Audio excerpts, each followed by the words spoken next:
Olá pessoal, estamos mais uma vez aqui dando continuidade ao curso de React Native e na aula de hoje nós iremos estudar fundamentos do React, tá? Essa parte de fundamentos do React ela é bem semelhante com o que a gente viu aí, tá? Nas aulas passadas com o React puro, ó, que nós vimos aí a parte de componentes, JSX, props e states. Aqui a gente vai ver que ele vai seguir a mesma lógica. Por quê? Porque ele está dentro daquela bolha que a gente falou, né? O React Native está dentro do React, tá? Então, aqui nós temos um exemplo do nosso primeiro componente. Deixa ele carregar aí. Aqui nós temos um exemplo de um componente chamado cat. Esse componente cat aqui, ele está em formato de função. Ó. Componente de função, tá? Como é que seria ele em um exemplo de classe aí, ó? Seria aquela mesma coisa do que a gente viu lá no React, tá? Então a gente tem aqui o nosso componente de classe, chamado cat. Nós temos o método render, que dentro do render ele está retornando quem? Está retornando um componente text. Então observe, ó, que aqui eu chamei só o componente text, tá? Eu não chamei uma view. Por quê? Porque nesse componente aqui, ele só está utilizando um componente, que é o quê? Que é o componente de texto. Então observem aqui que agora que apareceu. Ó. E aqui do mesmo jeito, beleza? Então, segue nessa linha aí, tá? Se eu descer mais um pouco aqui, a gente tem aqui, para que a gente possa utilizar os componentes do React no React Native, a gente tem que fazer o quê? Ó? Eu tenho que fazer importação React, abrir a chave, fechei chave aqui, todos os componentes do React que eu quiser chamar, eu vou chamar dentro dessa chave aqui, tá? Então, dentro dessa chave, eu vou fazer a chamada aí, tá? Então aqui a gente tem um exemplo ó, da chamada do componente. Eu estendi todos os atributos e métodos do componente e eu posso utilizar ele aqui, tá? Se eu descer mais um pouco aqui, a gente tem o mesmo exemplo com classe também. Sim, mas olha só, nesse exemplo aqui nós temos o seguinte, ó. Nós temos a definição da classe, porém aqui nessa definição nós temos o export default. O que é que acontece? Se eu simplesmente fiz a minha classe aqui e não botei o export default, ela não vai ficar visível para que ela possa ser chamada e importada por outra classe, tá? Então, tipo, por exemplo, imagina no meu index.js, se eu não colocar esse export default, ela não vai ficar visível para que possa ser enxergada por outra classe, tá? Então essa é a diferença, beleza? Coisa que a gente já viu no React. Pessoal, então, o que seria esse JSX aí? Esse JSX aí, ele seria uma sintaxe do JavaScript que ele simplesmente, em vez de a gente digitar aquelas tags do HTML, simplesmente a gente utiliza como se fosse um XML JavaScript, tá? Então esse XML JavaScript aí, uma forma que ele vai interpretar como se fosse um HTML, tá? Mas na verdade ele não é um HTML. Ele é um JSX, é tipo um JavaScript XML. Resumindo, é uma forma de tags, tá? Então a gente utiliza o mesmo padrão. Ó. Nós temos aqui a tag text, tá? Como se fosse uma tag P lá do nosso HTML. E aqui eu criei uma constante chamada name e aqui eu fiz a chamada. Se eu vir aqui do lado, ó, a gente tem que hello, I am a malware, tá? Então, simplesmente ele interpretou porque ó, ele tem a minha variável aqui, eu botei dentro de uma chave e ele interpretou esse JavaScript aqui e mostrou aqui ao lado, tá? Simples assim. Beleza? E a mesma coisa eu posso fazer para chamadas de funções, tá, pessoal? Eu tenho uma chamada de uma função, ó. Eu criei aqui uma função chamada getFullName. Eu estou passando 3 parâmetros, ó, primeiro nome, segundo nome e terceiro nome. E eu estou retornando o quê? Ó? Primeiro nome, segundo nome e terceiro nome concatenado, tá? Então, aqui dentro da minha chave, eu passei o quê? Eu passei a chamada da função, ó, getFullName, passei run, trigger, né? Então, simplesmente, ele concatenou aqui e mostrou o resultado na minha chamada aqui dentro das minhas chaves, tá? Então, ele segue a mesma lógica do React, tá? Ok?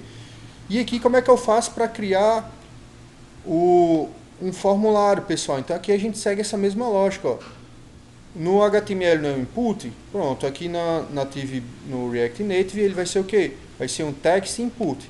Text input, passei as propriedades de style aí e name me, ele simplesmente já carregou aqui por padrão um nome, tá? Ele segue essa mesma lógica para a criação de formulários, tá? Aqui a gente tem um exemplo, ó, o que eu tinha falado para vocês anteriormente. Você é um desenvolvedor Android ou web? Eu aconselho vocês utilizarem aqui, ó, notas do desenvolvedor web, porque a gente veio do React, tá? Então, ó, se você está familiarizado aí com o desenvolvimento web, a view ela vai ser uma div e o text ele vai ser uma tag p aí, tá? Então aqui a gente tem um outro exemplo, ó. Eu tenho aqui um exemplo de um componente chamado café, porém dentro dessa minha página aqui eu tenho outro componente chamado cat. Observe que eu tenho minha view, tenho minha text. Aqui simplesmente eu chamei aqui o meu text welcome, fiz a importação dos componentes que eu queria usar. Ó. Observe que eu não estou nem usando o text input, mas mesmo assim ele colocou aqui. Escrevi aqui um texto e fiz a chamada dele várias vezes, ó, cat, cat, cat. E observe que ele simplesmente repetiu esse componente na tela aqui, tá? Então, ele repetiu isso aí. E agora a gente pode ver a renderização dele aqui, tá? Então é simples assim, ó. A chamada de múltiplos componentes. Quantas vezes criei o componente uma vez, eu posso chamar ele aí N vezes, tá? Então simples assim. Beleza? Aí a gente volta para aquele exemplo lá do que a gente estudou no React, tá? Mas aqui eu vou fazer um resumo rápido. Nós criamos aqui um componente chamado cat, tá? Também. Porém, observem aqui que eu estou passando como parâmetro quem? A props. E essa props eu estou fazendo a chamada dele aqui, ó. Props quem? Props name, tá, pessoal? E aqui, na minha função café, eu chamei aqui, ó, cat, passei uma propriedade chamada name, e aqui passei os valores. E a partir do momento que eu passei essa chamada aqui, observe que o mesmo componente, eu estou fazendo a chamada dele aqui N vezes, mas as propriedades dele estão sendo modificadas aí. Por quê? São essas propriedades que eu passei aqui, tá? Então, a gente pode utilizar aquela mesma lógica do que a gente viu anteriormente lá, aqui, tá? Dessa forma, beleza? Aqui a gente tem um exemplo já carregando imagem. Olha só, observem que essa imagem, eu estou fazendo a chamada dele a partir de quem? A partir de uma imagem da internet, tá? Você pode também colocar no seu projeto e fazer a chamada, tá? Mas nesse exemplo aqui a gente está fazendo essa chamada dessa forma. Então aqui eu tenho a minha view, a minha image, e dentro da minha image eu tenho uma propriedade chamada source, e dentro desse source aí eu passo a chamada da minha imagem. Aqui eu passei uma propriedade style, e dentro dessa propriedade eu passei, ó, fiz a minha chamada, depois passei um objeto de estilo, ó, que é o edit e o edit. Então simplesmente ele mudou aí o tamanho ele definiu o tamanho da minha imagem. Então se eu vier aqui e diminuir, ó, observa lá que ele já diminuiu o tamanho, tá? Então é isso, tá, pessoal? Então esse é o exemplo que nós temos aí, e nesse exemplo a gente vai seguindo, trabalhando com o nosso React Native, tá? Ó, segue o mesmo padrão do React, tá? A única diferença é que são as tags que são um pouco diferentes, tá? Que vocês precisam conhecer. Aqui ele explica mais ou menos o que eu acabei de falar e o que a gente já viu no React, tá? Para finalizar essa parte aqui, pessoal, nós vamos ver um exemplo aqui, ó, dos states, tá? Dos states a gente acabou fazendo alguns exercícios lá na parte do React.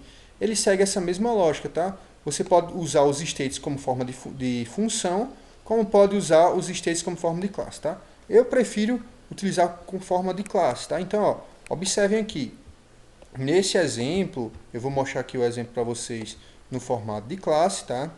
A gente segue aquela mesma lógica que a gente falou anteriormente, criei um componente chamado cat, criei um estado, que dentro desse estado eu passei um objeto booleano que se chama isUgly, tá?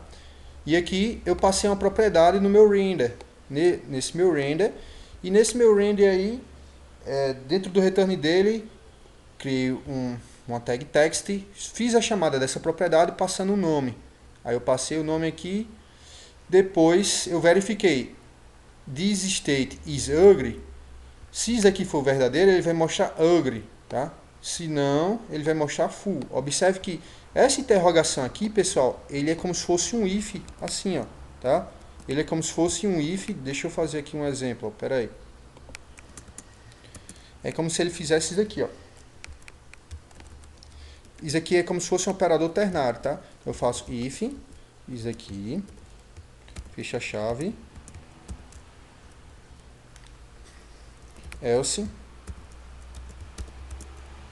fecha a chave, tá? Então, se for isso aqui, escreva isso daqui, tá? Faltou só o fechamento dele aqui. Se não, escreva isso aqui. Então, isso aqui, pessoal, essa linha é a mesma coisa que isso aqui, tá? Beleza? Vou apagar isso aqui. Então, se eu clicar aqui, ó, o que é que vai acontecer? Ó? Ele escreveu I am full. I am sport. Ele escreveu I am full, thank you. Então, observe aqui, ó. Eu criei uma ação dentro do button, tá? E dentro desse button eu chamei quem, ó? Eu modifiquei o estado, ó, this state, set como false, tá? E se eu clicar aqui, de novo, ó, tem uma outra propriedade, disable, e ele verifica, ó, se for diferente de disable, né? Se for diferente, ele desabilita aí, né? E aqui eu chamei um título, e ele modificou o título lá, tá? Então, aqui eu criei uma ação, que nessa ação eu vou modificar o estado. E aqui, dependendo de como tiver esse estado, ele vai entrar dentro desse if e vai mostrar ugly ou full, tá? Só isso. Beleza, pessoal? Então, é isso. Aqui ele acaba explicando um exemplo de componentes. Então, olha só. Eu marquei aqui estilo componente. Se eu clicar aqui em funções, observe que o texto todo ele muda. Ele acaba mostrando aqui exemplos utilizando funções. Ó. Observe que funções ele já explica de uma forma diferente, tá? Ó.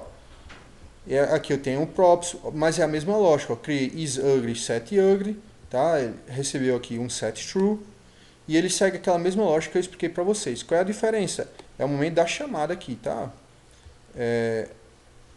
No momento da criação, quer dizer, ó, ele criou uma constante for e tal, certo? Então ele segue a mesma lógica aqui. Sim, eu acabei não falando aqui, ó, no final eu estou chamando ó, cat name, passando as propriedades aqui, ó. Estou passando as props e aqui ele altera essas props, tá? Então segue essa mesma lógica. Então, mudei aqui embaixo, ele muda a forma como explica aqui, ó. Tá explicando como formato de quem? Como formato de classe. E aqui ele explica como formato de quem? De função, tá? Beleza? Eu vou voltar aqui para a classe, que fica melhor. Beleza? Então aqui ele está explicando o que eu acabei de falar. Fiz a importação do componente React. Aqui na classe eu criei um objeto chamado state, passei um objeto aqui, fiz a chamada dele através da props. E aqui se eu clicar no botão ele vai setar como falso aquele objeto isUgly, tá? E aqui ele vai explicar que aquele if que eu acabei falando para vocês, ó. Se isso aqui for verdadeiro, mostre isso aqui. Se for falso, observe que eu tenho esses dois pontos aqui. Esse interrogação aqui, o que tiver depois dessa interrogação, o que eu botar aqui é o que vai aparecer se for verdadeiro. O que tiver aqui depois desse ponto é se for falso, tá? Se essa condicional aqui for falso, beleza? É só isso. E aqui ele mostra a chamada das propriedades, beleza, pessoal? Então, para encerrar a aula de hoje, eu só vou falar sobre esse handler text input aqui, tá? Falando sobre esse handler text input, a gente encerra a aula de hoje, tá? Esse handler text input, pessoal, ele é nada mais nada menos que o quê? Que o nosso input do nosso HTML, tá? Ó, observem aqui que eu fiz a importação, ó, text input view, e aqui eu fiz a chamada dele, ó, text input, passei as propriedades, observe que aqui eu já tenho um placeholder, tá? O que eu digitar aqui ele vai mostrar pizza. Bem legal, né? Então, nesse caso aqui, ó, passei as propriedades para o text input, observe que as propriedades são parecidas com as propriedades do HTML, ó, o placeholder. Placeholder é uma propriedade do HTML, tá? Nesse exemplo aqui eu estou usando como uma função, ó. Então aqui eu estou dentro de uma função chamada pizzaTranslator, tá? Criei aqui, ó, um set state. O que é que essa constante está fazendo? Ó? Eu criei aqui um vetor, que esse vetor eu estou passando dois valores, na verdade, né? Então esses dois valores estão recebendo o mesmo aqui, ó, um set vazio, está recebendo tanto para text quanto para set text, tá? Então dessa forma aqui, simplesmente, o que é que ele vai fazer? Ó? Eu tenho esse onChangeText. A partir do momento de tudo que eu digitar aqui, ele vai pegar a ação do texto e está setando em texto, tá? Depois que ele faz isso aqui, ó, ele pega o texto, corta, pega a minha palavra e chama pizza. Ó, e ele dá um enjoy. Esse enjoy é uma função da string que ele simplesmente ele concatena aí e ele chama esse emojinho aí pizza, tá? Então, pessoal, era isso que eu tinha para a aula de hoje, tá? Nas próximas aulas vamos ver mais coisas sobre o React. E é isso sobre o React Native, tá, pessoal? Dá pra gente fazer aplicações bastante legais. E era isso que eu tinha para hoje. Muito obrigado. Não esquece de deixar o seu joinha, curtir e compartilhar com os seus amigos, tá? Então, um forte abraço e até mais.